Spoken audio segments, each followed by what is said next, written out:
Hello, അപ്പൊ എല്ലാ കൂട്ടുകാർക്കും നമ്മുടെ ഒരു പുതിയ വീഡിയോയിലേക്ക് വീണ്ടും സ്വാഗതം. അപ്പോ ഞാനിപ്പോ ഏഴാങ്കല്ല് വീട്ടിലാണ് കേട്ടാ, എന്റെ വീട്ടിലാണ്. അപ്പൊ നമ്മള് എങ്ങടെ പോണെന്നറിയോ? നമ്മള് തളിക്കുളത്ത് ഓഹോ ബീച്ച് കാണാൻ വേണ്ടി പോണ്. നമ്മുടെ കൂട്ടുകാര് ശ്വേതയും ഹേമന്തും ഓഹോ ബീച്ചിലേക്ക് വരാന്ന് പറഞ്ഞിട്ടുണ്ട്. ശ്വേതയുടെ വീട് ഇവിടെ എടുത്തിട്ടുണ്ട്, എന്റെ വീടിന്റെ അടുത്ത് തന്നെയാണ്.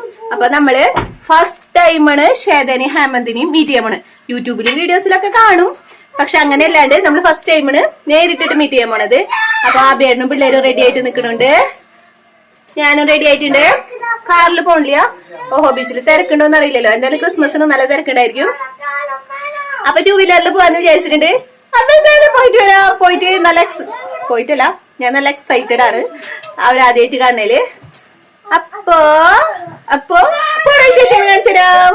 അങ്ങനെ നമ്മൾ ഹെൽമെറ്റും കാര്യങ്ങളൊക്കെ വെച്ചിട്ട് നമ്മൾ നേരത്തെ പോകട്ടെ. നമ്മൾ നേരത്തെ ഇറങ്ങിയിട്ടുണ്ട്, കാർ എടുത്തില്ല. ഇനി അവിടെ തിരക്കുണ്ടോ എന്ന് പറയാൻ പറ്റില്ലല്ലോ. അപ്പോൾ നമ്മൾ പോയപ്പോൾ നല്ല തിരക്കുണ്ടായിരുന്നു കേട്ടോ. ശരിക്കും പറഞ്ഞിട്ടുണ്ടെങ്കിൽ 2 വീലറിൽ പോകുന്നതാണ് ഏറ്റവും നല്ലത്. അങ്ങനെ നമ്മുടെ വീടിൻ്റെ അവിടെ നിന്ന് കുറച്ച് ദൂരമുള്ളൂ കേട്ടോ. അങ്ങനെ നമ്മൾ അങ്ങോട്ട് പോയിക്കൊണ്ടിരിക്കുന്നു ഓഹോ ബീച്ചിലേക്ക്. നമ്മളെ വീടിൻ്റെ അടുത്തായാലും നമ്മൾ ആദ്യമായിട്ടാട്ടോ ഓഹോ ബീച്ച് കാണാൻ പോകണത്. ശ്വേത പറഞ്ഞ കാരണം നമ്മൾ ഓഹോ ബീച്ചാക്കി. അല്ലെങ്കിൽ നമ്മൾ എന്താക്കിയാനെ, നമ്മൾ പുലിമുട്ട് കാണാൻ വേണ്ടിയിട്ട് പോയേനെ കേട്ടോ. സംഭവം കിടു തന്നെയാണ്, സംഭവം നൈസാണ് പരിപാടികളൊക്കെ കേട്ടോ. അവിടെ കുറേ കാണാനും അതുപോലെ തന്നെ കുറേ ലൈറ്റും കാര്യങ്ങളും അങ്ങനെ കുറേ, പിന്നെ ടൂറിസ്റ്റ് പ്ലേസും ആണല്ലോ. കുറേ സ്ഥലങ്ങളിൽ നിന്ന് ആൾക്കാർ വരുന്നൊക്കെ ഉണ്ടായിരുന്നു കേട്ടോ. അപ്പോൾ നമ്മൾ വേഗം എത്തി. നമ്മളൊരു 6 മണി, അവളോട് നമ്മളൊരു 6:30ഒക്കെയാണ് പറഞ്ഞിട്ടുണ്ടായിരുന്നത്. പക്ഷേ നമ്മളൊരു 6 മണിയാകുമ്പോഴേക്കും എത്തിയിട്ടുണ്ട്. അത് കാരണം നമുക്ക് ബീച്ചിലേക്കൊക്കെ ഒന്ന് ഇറങ്ങാൻ പറ്റിയിട്ടില്ല. വല്ലാണ്ടല്ല, എന്നാലും നമുക്ക് ബീച്ചിലേക്കും കാര്യങ്ങൾക്കൊക്കെ ഒന്ന് ഇറങ്ങാൻ പറ്റി. പിന്നെ കടപ്പുറത്ത് വന്നപ്പോൾ പെട്ടെന്ന് ഇങ്ങനെ ഇരുട്ട് വീഴുന്ന ഒരു ഫീൽ ഉണ്ടായിരുന്നു കേട്ടോ. അതുമാത്രമല്ല നല്ല തിരക്കായിരുന്നു കേട്ടോ. പിന്നെ എന്ന് വെച്ചാൽ ക്രിസ്മസിൻ്റെ പിറ്റത്തെ ദിവസം കാര്യങ്ങളൊക്കെ അല്ലായിരുന്നത്. അപ്പോൾ അതിൻ്റേതായ തിരക്കുണ്ടാവുമല്ലോ, അത് പിന്നെ പറഞ്ഞിട്ട് കാര്യമില്ലല്ലോ. അങ്ങനെ നമ്മളിന്ന് ബീച്ചിലേക്കൊക്കെ ഒന്ന് പോയിട്ട് വരാം.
അവസാനം നമ്മളതാ കണ്ടുമുട്ടിയിരിക്കുകയാണ്. അപ്പോൾ ശ്വേതനെയും ഹേമന്തിനൊക്കെ നമ്മൾ യൂട്യൂബിൽ കണ്ടിട്ടുള്ള പരിചയം മാത്രമേ ഉള്ളൂ കേട്ടോ.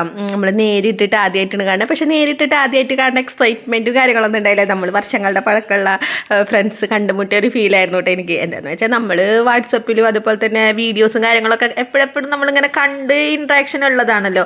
അത് കാരണം ആ ഒരു ഷൈനസ്സോ പിന്നെ എന്ന് വെച്ചാൽ യൂട്യൂബ് ചാനൽ തുടങ്ങിയോടുകൂടി പഴയ ഷൈനസ്, നാണം, അങ്ങനത്തെ സാധനങ്ങളൊന്നും നമുക്ക് പിന്നെ എടുത്തുകൂടെ പോയിട്ടില്ല കേട്ടോ.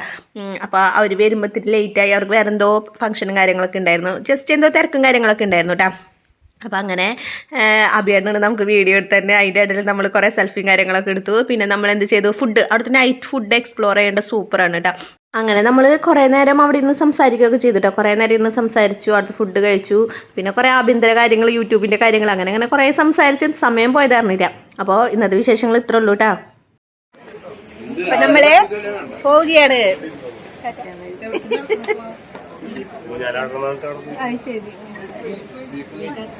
ടാറ്റ പറഞ്ഞേ, ടാറ്റ. അപ്പു